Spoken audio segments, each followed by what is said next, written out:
Hello, this is Angela with Parker's Permaculture. Welcome back for Hausfrau Friday. This is the weekly segment where I talk about the overlap of domesticity and resilient living. So it is late in the evening. I am up at my dad's house taking care of some chores, and we spent most of the day at the park, or most of the afternoon, I should say. It was a really, really lovely day here in Portland. I thought I would take a few moments today to address something that I have been observing both in my permaculture and in my homemaking. And that is this tendency that can occur to belittle or demean or diminish the value of lovely things, of aesthetic things, of things that have kind of a feminine bent to them.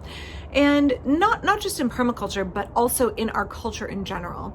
The idea that if women in particular, but anyone, is engaged in an interest that is considered more feminine, more domestic, and more aesthetic, be it like the clothes that you're wearing, like if you're into fashion, be it those kind of traditional handcrafts like knitting or sewing or crochet or things like that. And perhaps it is something like flower arranging or wanting to grow beautiful flowers in your garden, or maybe make a flower crown and dress up a little bit. Maybe it is a more feminine kind of style of dress altogether, whether it is long skirts and petticoats. Maybe it is having an interest in makeup, something like that. Those kind of interests are deemed more feminine and often less than frilly, superfluous in our culture. And I was thinking about this week as I was helping my daughter get ready for a social event, and we were putting lots of flowers in her hair. I was thinking about how in my garden, I have a lot of permaculture elements. Permaculture design is at the root of my gardening. It's at the core of my gardening. But I also really love a cottage garden aesthetic. I'm a huge fan of Tasha Tudor. I grew up reading her books and romanticizing and idealizing her kind of anachronistic desire to live sort of a history-bounding life. That really, really interested me as a kid. I loved the beautiful flowers that my mother has always grown in her garden. I love that cottage garden look. A little bit rustic, a little bit disordered, if you will, and the beauty in a rambling kind of garden that is heavily perfumed, has a profusion of beautiful flowers in it. So while I want my garden to be a permaculture garden that is very productive, that is very functional, and because it follows the design principles of permaculture, it is an effective garden that has high yields of food for my family and also reduces the workload for me as the gardener. That doesn't mean that I am stressing function over beauty. So I really want to have that overlap of function and beauty. I think if we're designing a garden that is highly functional but lacks any aesthetic draw, any kind of ability to or desire to speak to our souls and our spirit and our longing to have beauty in our lives, that we're really, really missing out in our permaculture design. It will be less effective and less engaging and therefore less resilient. So I strive to have that balance of functionality and beauty, because for me, beauty helps me engage more with the garden. It gets me out in the garden more often. It makes me a more successful gardener. And we only get this one wild life. So I want to have beautiful things in my life. I want to enjoy my gardening, not only the food that I'm eating, but the aesthetic beauty, the feast for my eyes as well as for my body.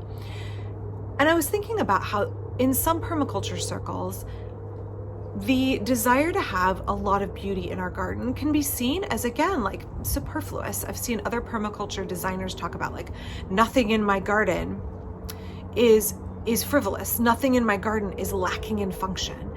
Everything in my garden has a purpose.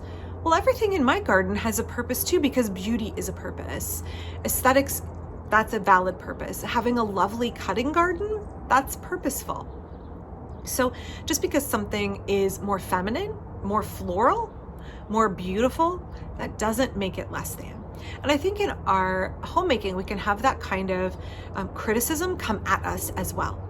If we are interested in homemaking, that we are somehow overprivileged, we are somehow engaging in frivolity. That if you're interested in keeping a home, having a home that you carefully curate and cultivate to be beautiful, because it will nourish the souls of the occupants of your household, of your family members, of those who live with you. If you are striving to have those little elements of beauty that punctuate your home and punctuate the way you interact with your community. Maybe it's something as little as leaving May Day baskets on your neighbor's doorstep. Maybe it's something like little tasty treats that you can share with your neighbors, making sure that you are intentional about having a carefully arranged basket of fruit from your garden that you share with your elderly neighbor. Those things are not frivolous. And I think there's a deep level of misogyny there when we say that taking the time and effort to make something beautiful is less than or is unnecessary. My kids and I have talked about this a little bit, that we want to have a home where those little details really speak to our soul, really nourish us, and really promote a culture of creativity, promote the creative process in our brains and in our living space. How so much of modern American home building is not about creating a home that feels beautiful, that feels intentional, that feels like a special, safe place for us. It's about slapdash throwing up something that makes a contractor, a developer, a lot of money, not just in terms of slipshod construction, but also in terms of there's no soul to the building, right? There's no soul to the architecture. I totally think we need affordable housing for everybody, but I also think that when we choose to cast off those elements of careful design that make our homes feel cultivated, feel homely, feel that there is a special touch to them, and they're not just something that is stamped out on a machine and tossed up.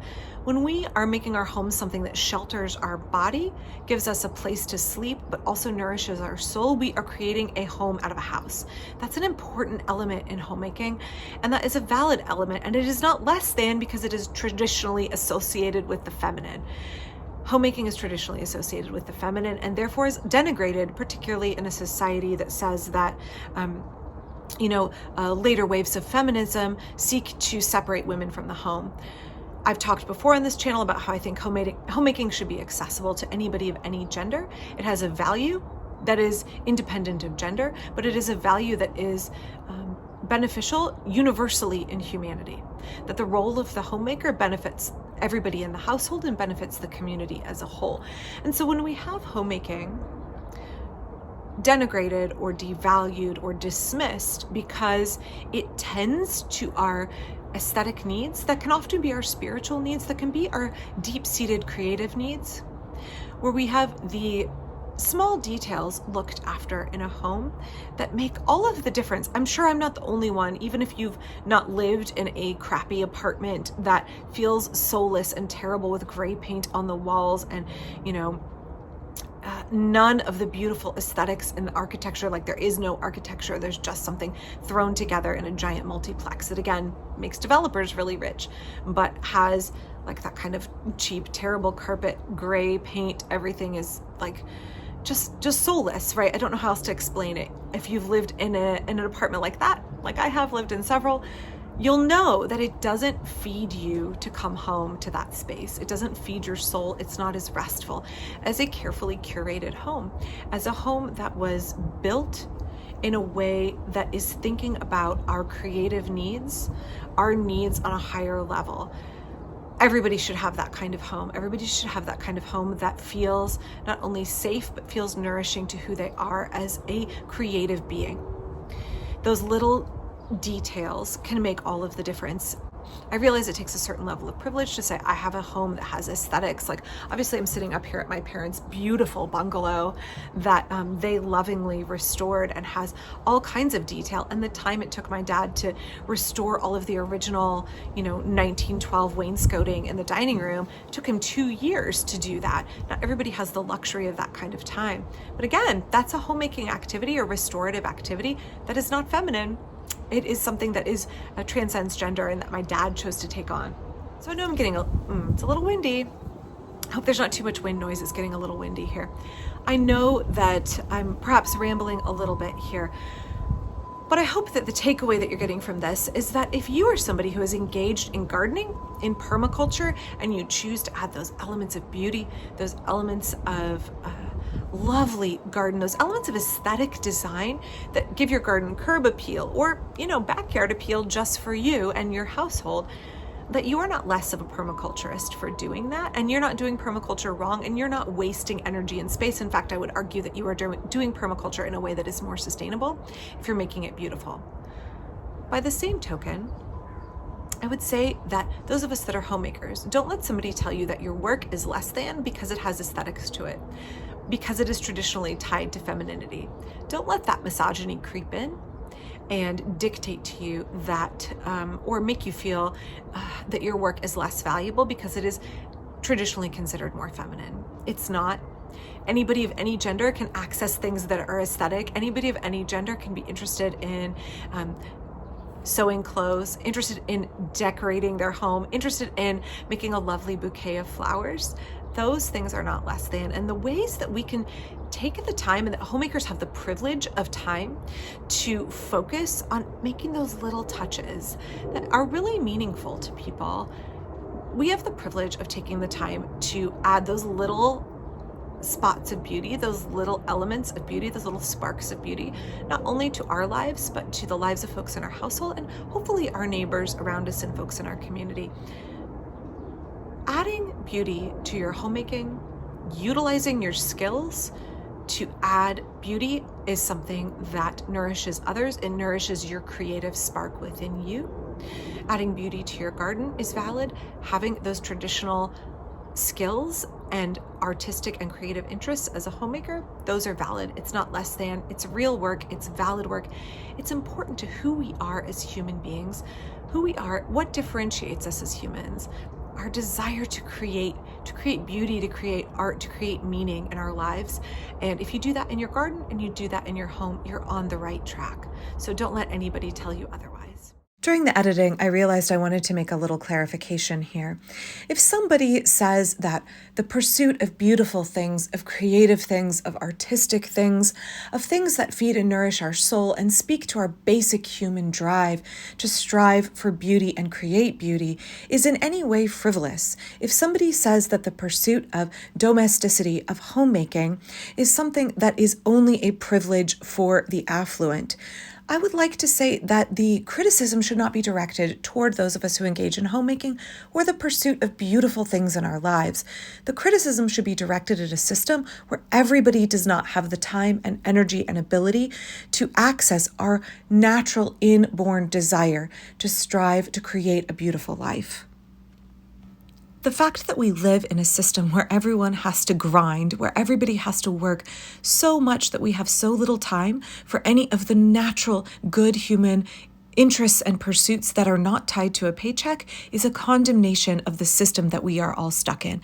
It is not a condemnation of those who are interested and want to pursue things traditionally seen as feminine, things within the domestic sphere. I'm gonna head out here. I think Ruth is done in the greenhouse and I have finished my chores here. And I will be back from my garden tomorrow. And next week I will be back with a skill-based video on Hausfrau Friday. Take care.